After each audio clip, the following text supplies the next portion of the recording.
Kita dengarkan pesan-pesan beliau.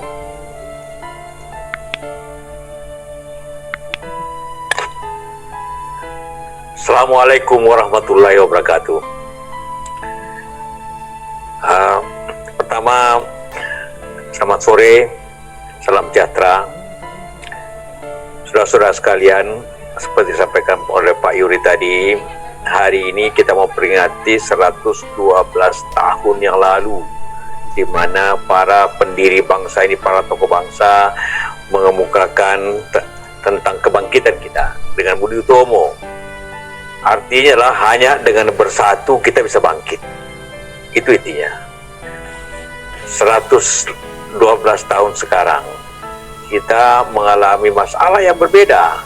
Kalau dulu bagaimana bangkit untuk merdeka, bagaimana bangkit untuk menjadi bangsa, sekarang bagaimana kita sebagai bangsa bangkit dari mengalami masalah musibah COVID-19 ini, yang juga tentu masalah bukan hanya masalah kita, masalah dunia, masalah seluruh bangsa, masalah kemanusiaan. Sama dengan kebangkitan bangsa pada tahun 1908, dibutuhkan persatuan. Karena tidak ada satu orang pun di muka bumi ini yang dapat menyelesaikannya sendiri, tapi harus dengan bersama-sama, harus dengan bersatu, harus dengan bersatu dalam disiplin, harus bersatu dalam upaya, dan harus bersama untuk melawan corona ini. Kita tidak bisa menyerah, kita tidak bisa hanya prihatin kemudian terserah. Kita tidak bisa membayangkan apabila bangsa ini tidak bersatu, apabila dunia ini tidak bersatu. Karena virus ini tidak mengenal bangsa, tidak mengenal orang, tidak mengenal jabatan, tidak mengenal usia, dan tidak mengenal kedudukan. Dia akan menyerang siapa saja yang terlena, yang tidak waspada, yang tidak bersih, yang tidak mau menaati aturan. Dia akan melibas, dia akan menulari siapa saja. Karena itulah maka semangat kebangkitan ini harus menjadi semangat yang baru, bahwa justru kita harus bersatu untuk bangsa ini keluar daripada masalah yang krisis kesehatannya yang bisa menyebabkan kematian, sakit dan kematian. Akibatnya kemudian kepada ekonomi, kepada sosial yang dapat mencederai kehidupan kebangsaan kita. Apalagi kita belumlah menjadi bangsa yang maju sama dengan bangsa lain, baru kita menuju ke situ, kemudian tertahan kemajuan kita dengan masalah ini. Kebangkitan apa kita butuhkan? Pertama, memahami bahwa virus ini berbahaya, memahami bahwa virus ini dapat mencapai menular kepada siapa, memahami bahwa virus ini dapat mematikan orang-orang yang tidak mengikuti aturan, yang tidak waspada dan tidak disiplin. Kita, Anda semua yang tidak disiplin sesuai dengan apa yang dianjurkan oleh pemerintah akan menular atau ditularkan. Dua hal. Kalau Anda tertular, apabila juga tidak hati-hati ada kemenularan tular, itu teorinya. Dan itulah maka ada beberapa hal yang harus dibuat. Seperti saya katakan tadi, pertama, menghindari jangan terjangkit virus dengan disiplin, dengan tinggal di rumah, dengan selalu memakai masker apabila keluar, dengan cuci tangan. Itu rule tiap hari diucapkan oleh kita semua, dipahami di TV hal itu, yang tiap hari diucapkan, tiap hari juga banyak melanggarnya. Karena itulah maka virus ini tidak akan berhenti apabila banyak orang melanggar aturan-aturan. Jangan lupa, risiko ini risiko pribadi dan risiko masyarakat. Apabila Anda tidak teliti, Anda kena diri sendiri. Dan apabila kena sendiri, Anda kena keluarga Anda keluar masyarakat.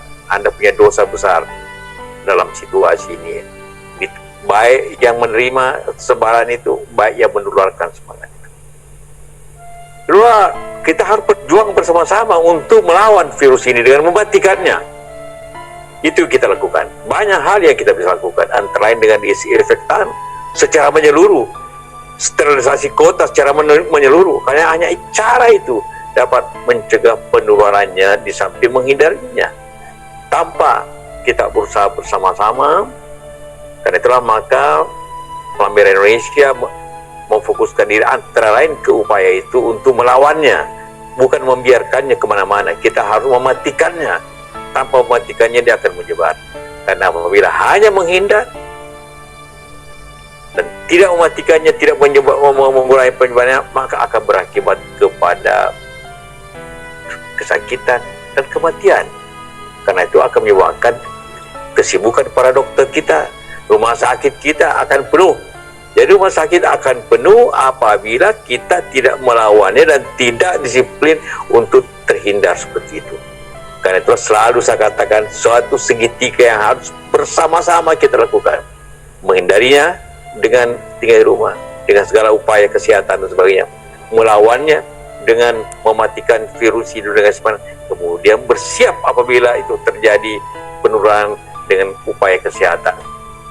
Seperti itu. Karena itulah maka kepada seluruh masyarakat, kepada kita semua, mari kita bangkitkan semangat persatuan, bukan persatuan untuk merdeka lagi karena kita sudah merdeka, bukan lagi semangat kita untuk meningkatkan nasionalisme karena kita sudah nasionalisme, tapi semangat untuk menyelamatkan bangsa ini daripada kesulitannya, semangat untuk menyelamatkan bangsa daripada penyakitnya, semangat untuk menyelamatkan dari virus itu, dan itu bisa dilakukan tapi kita disiplin dan bersatu. Hanya itu, dan berupaya sambil berdoa tentunya. Dan itulah merupakan harapan kita dalam bulan suci Ramadan ini segera berakhir.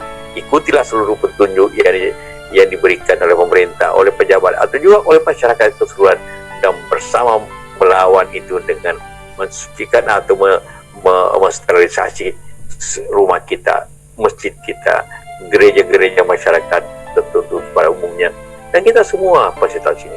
Itu cara untuk menyelamatkan, membangkitkan kembali bangsa dalam perjuangannya. Terima kasih. Selamat untuk semuanya. Terima kasih Bapak Yusuf Kalla. Saudara-saudara, demikian tadi kita ikuti bersama arahan dari beliau bahwa apa yang harus kita lakukan sekarang ini adalah sebagai bentuk ujian untuk kembali membangkitkan rasa kebersamaan kita, rasa gotong royong kita dalam rangka untuk memutus rantai penyebaran COVID-19 ini. Saudara-saudara, gugus tugas nasional bersama gugus tugas yang berada di daerah akan konsisten dengan arahan-arahan Presiden untuk mengendalikan sebaran COVID-19 ini. Dari 6 arahan tersebut, kita masih menjalankannya dengan sebaik-baiknya. Perintah untuk melaksanakan testing, tracing, treatment, termasuk isolasi pasien dalam rangka untuk memutuskan sumber penularan. Kemudian penggunaan layanan telemedis yang luas dalam rangka untuk mengurangi kerentanan bagi siapapun yang masih sehat agar tidak tertular penyakit ini. Kemudian permasalahan yang muncul bukan hanya dampak di bidang kesehatan, tetapi juga di bidang yang lainnya. Oleh karena itu dibutuhkan kesatuan informasi yang transparan dan kemudian bisa dipertanggungjawabkan serta mudah diakses oleh seluruh masyarakat. Juga dilakukan penegakan hukum dalam rangka untuk kepatuhan terhadap disiplin di dalam penyelenggaraan PSBB pada daerah yang menyelenggarakannya, atau disiplin menjalankan protokol kesehatan pada daerah yang belum menerapkan PSBB. Disertai dengan kepastian jaminan logistik dalam rangka jaring pengaman sosial yang telah dibangun untuk melindungi seluruh masyarakat kita. Termasuk stimulus ekonomi yang telah diberikan oleh pemerintah agar tepat sasaran, tepat waktu, dan bisa dirasakan keseluruhan oleh para masyarakat kita yang terdampak. Saudara-saudara, mari kita pahami kembali hal yang mendasar dari pandemi COVID-19 ini. Yang pertama, bahwa virus ini ada di mana-mana, ada di sekitar kita. Tidak lagi harus tergantung dari imported case, kasus yang datang dari luar. Tetapi sekarang ini sudah akan banyak kita lihat didominasi oleh transmisi lokal. Ini yang harus dimaknai bahwa kita secara orang per orang harus mampu melindungi diri kita. Kita tidak bisa mengidentifikasi dengan mudah siapa yang sakit di sekitar kita. Oleh karena itu, menjaga jarak fisik pada saat ketemu orang, kemudian menggunakan masker, mencuci tangan dengan menggunakan sabun dan air yang mengalir, dan kemudian secara sadar membatasi kegiatan di luar rumah adalah upaya-upaya agar kita tetap berada dalam posisi yang sehat dan tidak tertular penyakit ini. Oleh karena itu, saudara-saudara sekalian, inilah yang disebut dengan protokol kesehatan. Ini akan berlaku untuk semuanya, bukan hanya bangsa kita, tetapi di seluruh dunia melakukan hal yang sama. Di dalam sistem secara kelompok, maka kita kenal sebagai PSBB. Oleh karena itu, pemerintah sampai dengan saat ini belum melakukan relaksasi PSBB. Pemerintah sampai saat ini masih tetap berpegang teguh pada protokol kesehatan dan pelaksanaan PSBB. Karena harus fokus melaksanakan ini dan terus-menerus.